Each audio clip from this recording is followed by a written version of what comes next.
Alors parlons un peu d'épistémologie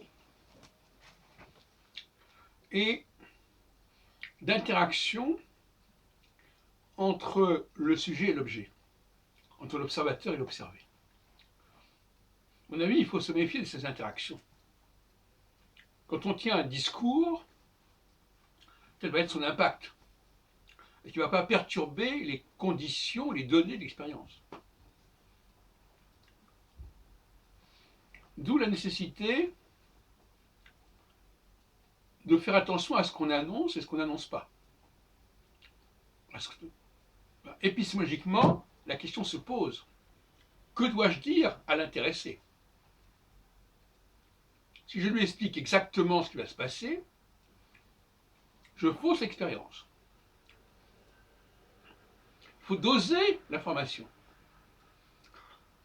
Bien entendu, au sein du groupe de recherche, du laboratoire, il faut que les choses soient dites. Mais elles ne doivent pas être divulguées pour autant, intégralement en tout cas, aux observés. Ces indiscrétions pourraient fausser l'expérience. D'où la nécessité de compartimenter la société. Je vais donner un autre exemple cet après-midi à propos de l'en-soi.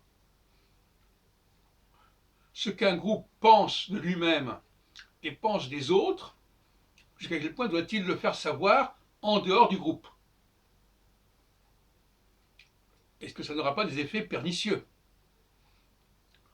On sait très bien que le fait de divulguer des propos qui sont tenus sur telle personne ou sur tel groupe peuvent provoquer des réactions extrêmement violentes.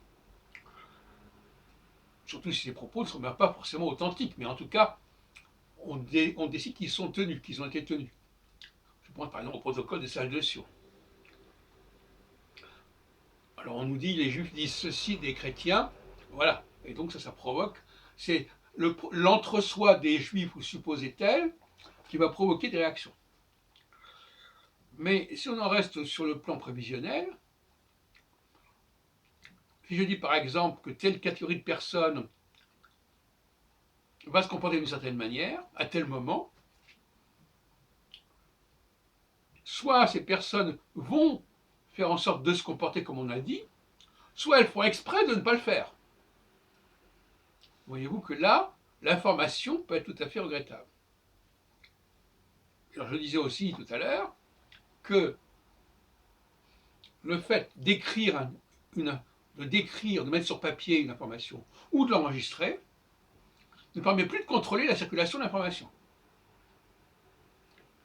La seule circulation qui soit sécurisée, c'est la circulation orale, à condition bien entendu que les gens ne répètent pas à des personnes non appropriées ce qu'on leur a donné comme information. Par exemple, une conversation qui serait écrite ou qui serait enregistrée et qui serait diffusée pour avoir des effets très négatifs. Parce qu'il y a des choses qui ne sont pas bonnes à dire, ou qui ne doivent pas être dites n'importe comment et n'importe où, et avec n'importe qui. Je crois que c'est un point qui actuellement est tout à fait sous-estimé, sauf erreur, et qui est au cœur de ma conception épistémologique, mais aussi ma conception sociale et politique. Il ne faut pas tout mélanger, il ne faut pas tout assimiler, que tous les gens sont semblables, et qu'on fait comme si tout le monde était pareil. Non. Alors ça, c'est aussi, quelque part, un discours qui peut perturber. Donc tous les discours qui concernent une société, un groupe, etc., font problème. Et ce n'est que si le groupe des observateurs peut observer les observés, sans que ces observés le sachent,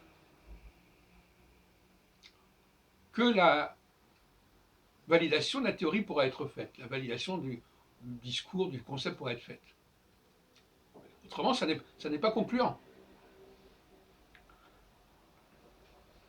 Et moi, il me semble qu'on n'a pas suffisamment tenu compte de ce fait.